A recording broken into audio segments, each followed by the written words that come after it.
فرمایا کہ جو بندہ 2 تسبیح روزانہ سورت قل هو اللہ کی پڑھے گا، سب سے پہلا فائدہ ہے اللہ پاک 300 دروازے غضب کے اس سے بند کر دیں گے، قہر کے، دشمنی کے، انتقام کے، شر کے، دشمن کے۔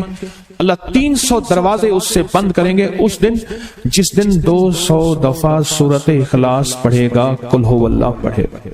آپ چلتے پھرتے پڑھ لیں، حتیٰ کہ وضو نہیں ہے زبان پاک پڑھ سکتے ہیں۔ اس کے 9 فائدے بتا رہا ہوں، غور سے سنیے گا۔ 2 تسبیح سورت قل هو اللہ کی۔ دوسرا فائدہ فرمایا کہ جو بندہ 2 تسبیح روزانہ قل هو اللہ کی پڑھتا ہے، اللہ 300 رحمت کے دروازے اس پہ کھول دیتے ہیں۔ تیسرا فائدہ غور سے سننا، 300 رزق کے دروازے کھول کے اللہ اس سے غیب سے رزق عطا فرمائے، 300 رزق کے دروازے کھول۔ چوتھا فائدہ ذرا غور سے سننا، اللہ بغیر محنت کے علم عطا فرمائے گا، اور اپنے علم میں سے بغیر محنت کے، لدنی علم، وحبی علم، وحبی غیبی علم، لدنی وحبی علم، کس کے؟ بغیر محنت کے اللہ علم عطا فرمائے گا اپنے علم میں سے، اور اللہ حلم عطا فرمائے گا اپنی حلم میں سے، اللہ سمجھ عطا فرمائے گا اپنی سمجھ میں سے۔ اور 5واں فائدہ 66 قرآن پاک ختم کرنے کا ثواب ملے گا۔ 66 جو 2 تسبیح سورت قل هو اللہ پڑھے گا، 66 قرآن پاک ختم کرنے کا ثواب ملے گا اسے۔ اور اس کا 6واں فائدہ ہے 50 سال کے گناہ معاف ہو جائیں گے۔ اور اس کا 7واں فائدہ، اللہ جنت میں 20 محل عطا فرمائیں گے، 20 بنگلے، 20 محل، اور ہر محل میں یاقوت، مرجان، زمرد، عقیق، اور ہر بنگلے کے محل کے 70,000 دروازے ہوں گے، اور اس میں 70,000 نعمتیں ہوں گے، اور اس میں 70,000 دسترخوان ہوں گے، اور یہ اس شخص کے لیے ہوگا جو صرف 2 تسبیح سورت قل هو اللہ پڑھے۔ اور 8واں فائدہ جو 2 تسبیح سورت قل هو اللہ پڑھے گا، سورت اخلاص پڑھے گا، 8واں فائدہ ہے 2000 رکعت نفل پڑھنے کا ثواب ملے گا۔ اور آخری 9واں فائدہ، آخری فائدے میں تو میں نے مزہ آ گیا، آخری فائدہ کمال فائدہ۔ لحد میں جو مشکل کشا آ گیا، لحد میں جو مشکل، مجھے مرنے کا بھی مزہ آ گیا، سرانے جو بیٹھے تھے میری سرکار، نکیرین کو بھی حیا آ گئے، سرہانے جو بیٹھے تھے میری سرکار، نکیرین کو بھی حیا آ گیا۔ محمد محمد محمد محمد صلی اللہ علیہ وسلم، محمد محمد محمد محمد میں کہتا رہا، نور کے موتیوں کی لڑی بن گئی، آیتوں سے ملاتا رہا آیتیں، پھر جو دیکھا تو نعت نبی بن گئی، حسن جنت کو جب بھی سمیٹا گیا مصطفیٰ کے نگر کی گلی بن گئی، حسن جنت کو جب بھی سمیٹا گیا مصطفیٰ کے نگر کی گلی بن گئی۔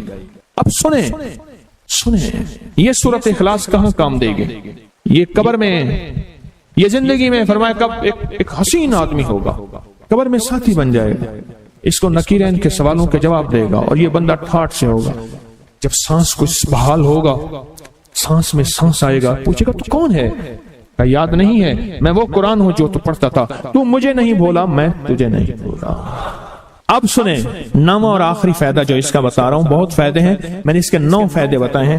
میں جب مرے گا اس کے جنازے میں 1,10,000 فرشتے شامل ہوں گے، کہ جو شخص یہ چاہتا ہے اللہ میری نسلوں کے لیے رزق کے دروازے کھلے رکھ، رزق کے روحانی اور رزق کے جسمانی، اللہ میری نسلوں کے لیے دنیا کی مہنگائیاں، حالات، کرائسس، ناکامیاں، اور پتہ نہیں آگے مہنگائیوں کی صورتحال کیا ہوگی، لیکن اللہ مجھ سے اور میری نسلوں سے رزق نہ چھین، تو فرمایا اس شخص کو کہے کہ سورت فاتحہ پڑھ، اور سورت فاتحہ کو ایک بار پڑھ، اور جب پہنچ ایاک نعبد و ایاک نستعین، اس کو 40 منٹ ایسے وجدان، ایسے درد، ایسی کیفیت کہ کوئی دنیا کا کوئی فرد مجھے یاد نہ رہے سوائے اس کی ذات کریمی کے، اور اس کو دہرا دہرا دہرا دہرا، اس کو دہرا، اور کہا کہ میں نے وہ پڑھنا شروع کر دیا، پڑھنا شروع کر دیا۔ شیخ حامد کوفی کہتے ہیں کہ کوفہ میں ہمارے ہاں ایک رئیس تھا، اور لوگ اس کے در سے کھاتے تھے، اور لوگ اس کے در سے بہت لیتے تھے، اور بہت سخاوت چلتی تھی، اور سنا تھا کہ اس کے والد بھی ایسے رئیس تھے، اور سنا تھا اس کے دادا بھی ایسے رئیس تھے، اور یہ بات سنی تھی کہ اس کے دادا نے کوئی عمل کیا تھا اور ایسا نہیں دادا کے بڑوں نے، دادا نے نہیں، دادا کے بڑوں نے کوئی ایسا عمل کیا تھا جس میں اللہ سے نسلوں کے لیے رزق اور رزق کے خزانے منوائے تھے۔ کتنے لوگ ایسے ہیں، مال دولت چیزیں ایسے حالات اور گردش میں آئے کہ ناموری سے گمنامی میں چلے گئے۔ مجھے یاد ہے کہ میں ٹاؤن شپ میں ایک بندے سے ملا، یہ بات ہے آج سے کچھ 27-28 سال پہلے کم و بیش۔ ایسے چھوٹا سا کمرہ تھا اور مختصر سی 2-3 کرسیاں، ایک ٹوٹی سی میز، اور کہا کہ میں لاہور میں میرا سکہ چلتا تھا، میرا نام یہ ہے۔ نام مناسب نہیں، رازداری زندگی کا پہلا حصہ ہے، اور میرا نام یہ ہے، اور میرا اپنا ذاتی جہاز تھا، اور یہ مال تھا، اور یہ چیز تھا، اور آج میرا حال یہ ہے کہ اگر میں دوائی لوں گا تو یہ بندہ پیسے دے گا جو ساتھ کھڑا تھا، میرے پاس دوا کے پیسے نہیں ہیں۔ مجھ سے ایک ہمارے مخلص ہیں، وہ کہنے لگے کہ میرے والد جن کے پاس جاب کرتے تھے ان کا بہت بڑا کاروبار تھا، انہوں نے اس دور میں 14,000 کی گاڑی لی تھی نئی، اور پھر 16,000 کی گاڑی لی، نئی گاڑی۔ کتنے کی؟ 16,000 کی گاڑی لی، 100 کا نوٹ بانٹتے تھے، صبح سے شام تک، شام سے صبح تک لوگ لین لگا کے لیتے تھے، اور جس دور میں 250 روپے کے 5 مرلے جگہ ملتی تھی، 250 فٹ جگہ ملتی تھی، نہ 125 فٹ، 125 جگہ ملتی، 5 مرلے 250 روپے کی، اور وہ بیچتے تھے۔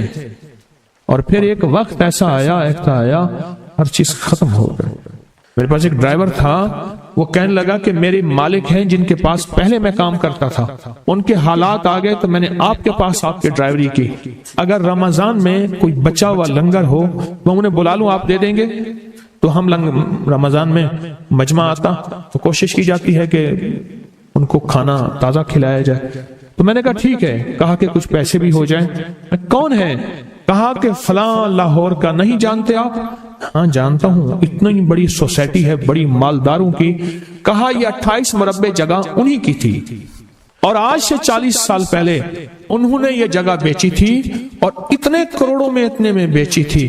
اب وہ ایک چھوٹے سے مکان میں رہتے ہیں، سب کچھ ختم ہو گیا ہے، سب کچھ ختم ہو گیا ہے، اور ان کے گھر کھانا نہیں ہوتا، اور آپ اگر کھانا دیں گے تو ان کے گھر میں 2-3 وقت اچھا گزر جائے گا۔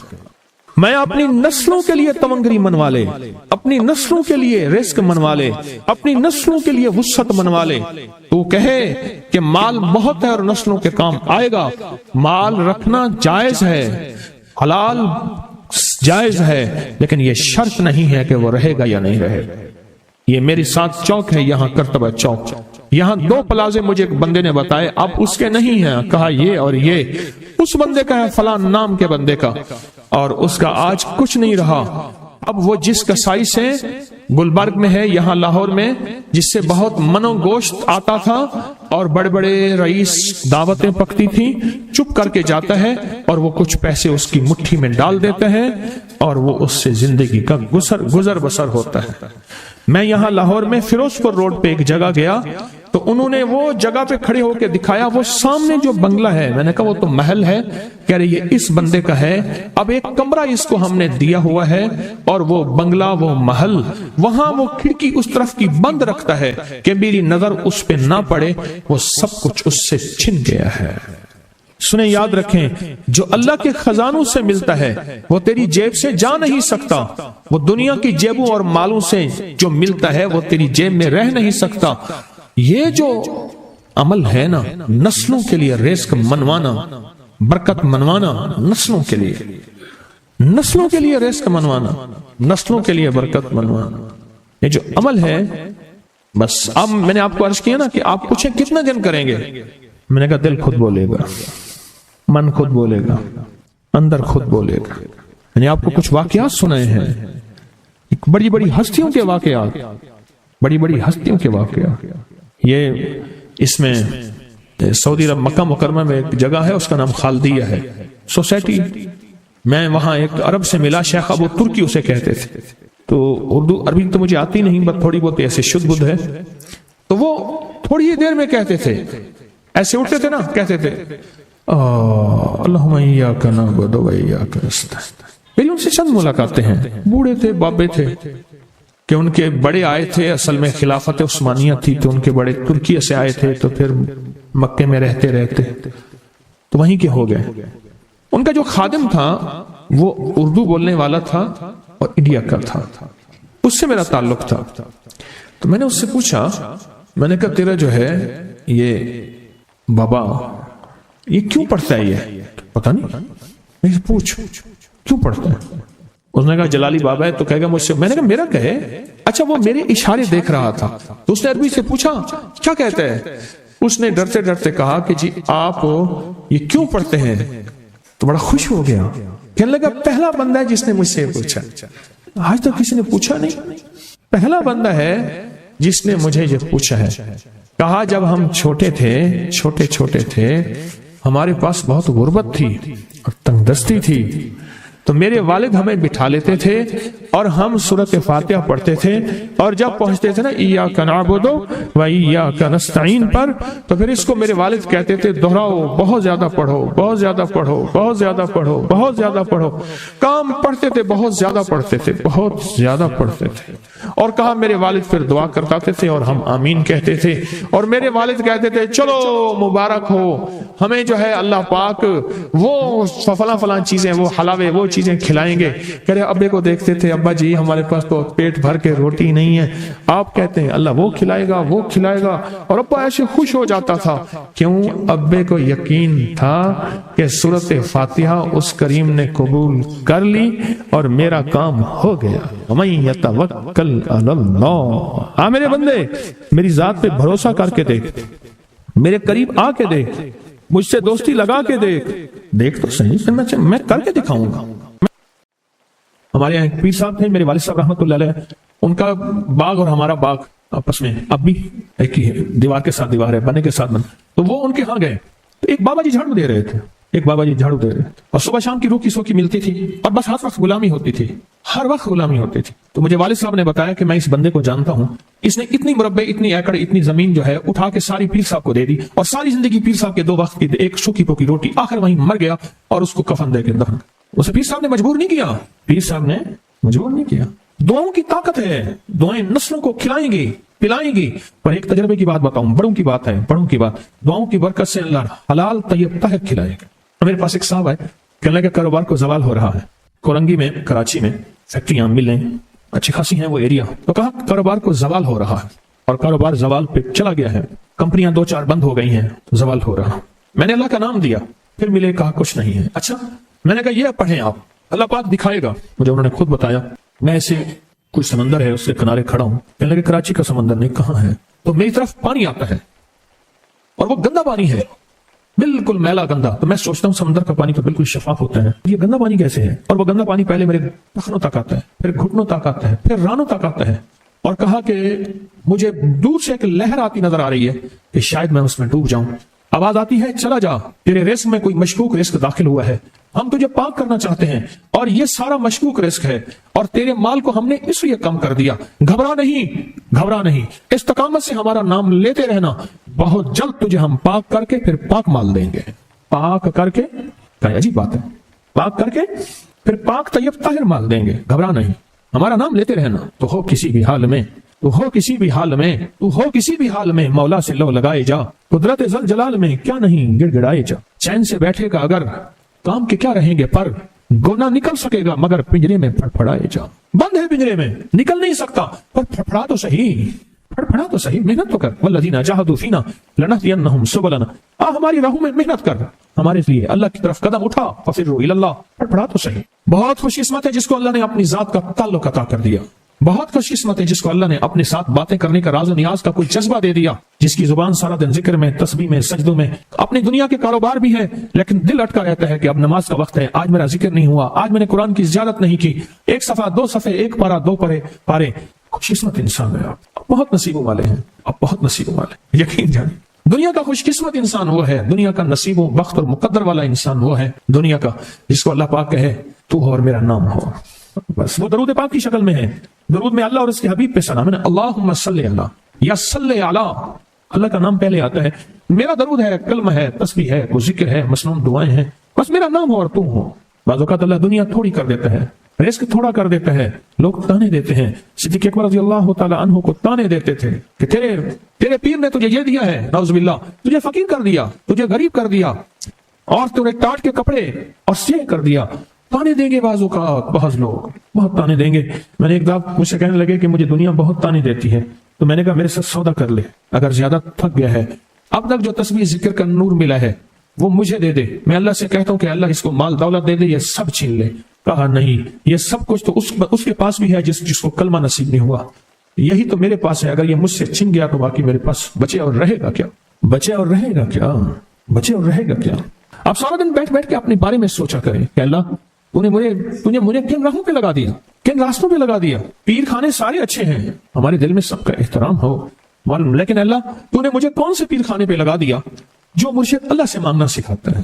کہتا ہے اگر میں مر بھی جاؤں، اس دنیا سے رخصت ہو جاؤں، موت آخر ہے، تو پریشان نہ ہونا۔ کہا کہ وہ ایک راہیں دے کر گیا ہے، انہی راہوں پہ چلنا ہے۔ ایک وقت تھا پیر صاحب تھے، تعویذ دیتے تھے، تھپکی دیتے تھے، دعا کر دیتے تھے، اللہ میرے کام بنا دیتا تھا۔ پیر گیا، دعا بھی گئی، تھپکی بھی گئی، تعویذ بھی گیا۔ نہیں، پیر جائے بس پیر کا رب تو ہے نا، فَأَيْنَ اللَّهُ، اللہ کہاں جائے گا؟ پیر کا رب تو ہے، اور اصل وہی ہے۔ کل من علیہا، ساری چیزوں کو فنا ہے، اسی کی ذات کو بقا ہے۔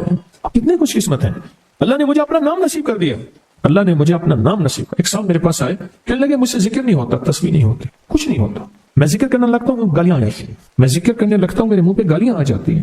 کہا کہ میں دیتا نہیں ہوں، پر منہ پہ زبان پہ گالی جاری ہو جاتی ہے۔ آپ لفظ پہ غور کیجیے، گالی جاری ہو جاتی ہے، میں دیتا نہیں ہوں، زبان پہ گالی جاری ہو جاتی ہے۔ تو ممکن ہے کہ میری زبان پہ ذکر ہو۔ میں نے اس سے پوچھا کہ کیا کرتے تھے؟ اس کا کوئی پیشہ ہے؟ مناسب نہیں۔ والد کیا کرتا تھا؟ اس کا بھی پیشہ تھا، اس پیشے کا اثر، اس رزق کا اثر، اللہ نے اپنا نام چھین لیا۔ دولت ہے، سب کچھ ہے، مال ہے، دنیا میں ظاہری عزت ہے، پر اللہ نے اپنا نام، اپنے نام کی لذت، اپنے نام کی حلاوت چھین لی، اپنے نام کی حلاوت چھین۔ اسے کہا صرف اور صرف درود پاک پڑھ، بس صرف درود پاک۔ پھر نہیں پڑھ سکتا، میں نے کہا پڑھے گا انشاءاللہ۔ میں نے اسے عرض کیا کہ میرے سامنے 11 دفعہ بیٹھ کے درود پاک پڑھ، جو درود تجھے آتا ہے 11 دفعہ بیٹھ کے پڑھ، درود پاک پڑھ۔ اور 11 دفعہ پڑھا، اس کی زبان پہ نہیں آ رہا تھا، آتا تھا پر زبان پہ نہیں آ رہا تھا۔ اس نے پڑھا پڑھا پڑھا، اور اللہ کے نام کی برکت ہے۔ کیوں میں نے درود کیوں بتایا؟ کہ اللہ کے نام کی برکت ہے کہ درود پاک وہ واحد عمل ہے، فرمایا اگر ریاکاری، دکھاوے کی نیت سے بھی پڑھو، اللہ کہتے ہیں قبول ہے۔ دکھاوا، ریاکاری، لوگ مجھے نیک کہیں، لوگ واہ واہ کہیں، اللہ کے لیے نہیں کر رہا، حالانکہ یہ عبادت کبھی بھی اس کی بارگاہ میں قبول نہیں ہے، کبھی بھی قبول نہیں ہے جو اللہ کے لیے نہ کی جائے۔ پھر اللہ کہتا ہے نہیں، مجھے اپنے حبیب پہ درود اتنا پسند ہے کہ درود پڑھو اور جس حال میں پڑھو، حالانکہ مومن ریاکار تو ہو ہی نہیں سکتا، جس حال میں پڑھو میں قبول کروں گا۔ میں نے کہا میرے دل میں اللہ نے یہ بات ڈالی اسی وقت، اور یہ دلیل کے ساتھ ڈالی۔ میں نے اس کو درود بتایا، اور اللہ کا نظام دیکھیں، اس کی شان کریمی دیکھیں۔ پھر جو اس کی زبان پہ درود جاری ہوا، مجھ سے کہنے لگا کہ میں ہفتے میں 1.25 لاکھ کر لیتا ہوں، ہفتے میں 1.25 لاکھ کر لیتا ہوں۔ ایک دم اس نے مجھے عجیب خواب سنایا، کچھ خواب ایسے ہیں جو یاد رہتے ہیں۔ کہنے لگا میں دیکھا کہ ہر ٹکڑے ہو رہے ہیں، ہر چیز ٹوٹ رہی ہے، اور ایک شور ہے، کوئی گونج ہے، اس کی وجہ سے ہر چیز ختم ہو چکی، اور مجھے کسی نے کہا قیامت آ گئی ہے۔ پریشان ہوں، کہاں جاؤں؟ ان المفر کلا لا وزر الى ربک یومئذ المستقر، کہاں جاؤں؟ آخرکار کہا کہ میرے ساتھ ایک بندہ دوڑتا ہانپتا کامتا آیا، اور وہ بھی پریشان تھا۔ میں نے کہا یہ بھی میں اتنا ہے، پوچھا کہاں؟ کہا قیامت آ گئی، کہاں جاؤں؟ بس ہم دونوں پھر ایک طرف دوڑ پڑے۔ آگے دیکھا تو ایک بہت بڑا ترازو ہے، اور مجھے پکڑ کے کہا تیرا نام اعمال ہے، جلدی کر۔ کہا کہ میرے پاس ایک طرف پہاڑ کے پتھر کالے تھے، اور اس میں کوئی کالے جانور تھے، اور کہا یہ سارا تیرا گناہ ہے، سب ہے۔ اور ایک طرف ترازو تھا، اس میں چند ذرے تھے اور کچھ بھی نہیں تھا۔ کہا یہ تیری نیکیاں ہیں۔ کہا میں نے سمجھا بس ختم ہو گیا۔ اللہ پاک جل شانہ کے فرشتے آگے بڑھے، اور کچھ چیزیں اٹھا کے نا ایسے ترازو میں ڈالتے جا رہے تھے جو نظر نہیں آ رہی تھی، پر ایسے محسوس ہو رہا تھا کہ ان کے ڈالنے سے ترازو ایک دم ہلا ہے، کوئی وزنی چیز آئی ہے۔ ابھی بہت سارا باقی تھا کہ ترازو میرا چھپ گیا، اور میں جا تو کامیاب ہے۔ میں نے پوچھا یہ کون سا عمل ہے؟ کہا تو نے عشق اور جذبے کے ساتھ وہ جو درود پاک پڑھا تھا، یہ وہی عمل ہے۔ ہمیں قیامت کے دن بندہ جائے گا، قبر میں جب بندہ جائے گا تو وہ بندہ جو ہے پریشان ہوگا، تو اچانک ایک دروازہ کھلے گا، اس میں روشنی آئے گی، اور ایک نیک جوان صالح خوبصورت اس کے ساتھ بیٹھے گا، اور اس کے ہر سوال کا جواب دیا جاتا جائے گا، ہر سوال کا جواب، اور منکر نکیر چلے جائیں گے، اور اس کی قبر میں جنت کی کھڑکیاں کھل جائیں گے، جنت کے دروازے کھل جائیں گے۔ پوچھے گا یہ کیا ہے؟ آپ کون ہیں؟ کہا وہ درود ہوں جو دنیا میں تو اٹھتے بیٹھتے سوتے جاگتے پڑھتا تھا، وہ درود تو دنیا میں مجھے نہیں بھولا تھا، آج میں تجھے نہیں بھول۔ کبھی نہ سوچے ہیں کہ مجھے تسبیح سے، ذکر سے، درود سے، کلمے سے، سورۃ اخلاص سے اور اس دعا سے کچھ نہ ملا، کیونکہ آپ کو یہ کانوں میں ڈالنے والے بہت ملیں گے. کیا پایا؟ کیا ملا؟ فلاں کو تو یہ ملا، فلاں کو تو یہ ملا، تجھے کیا ملا؟ بہت ملیں گے، بہت ملیں گے. اور ایسے لوگ ملیں گے کہ جس کا گمان سے بالا تر ہے. ایسی دلیلوں کے ساتھ بات کریں گے، آپ کے قدم ڈگمگا جائیں گے، ہل جائے گا، اور انسان سوچنے لگ جائے گا کہ میں نے تسبیح خانے کا انتخاب غلط کیا ہے. یا پھر اپنے شیخ اور مرشد کے بارے میں وساوس اور بدگمانیوں کی بھار مار کر دے گا، اور شیخ اور مرشد کی جاسوسی اور تعاقب پہ لگا دے گا، اور بدگمانیاں، شک بڑھ جائیں گے. اگر شک اور ویسے بدگمانیاں بڑھ گئے ہیں تو سمجھ لیں کچھ تھا تو چور آیا، اگر نہ تھا تو چور کہاں آتا. اب اپنے آپ کو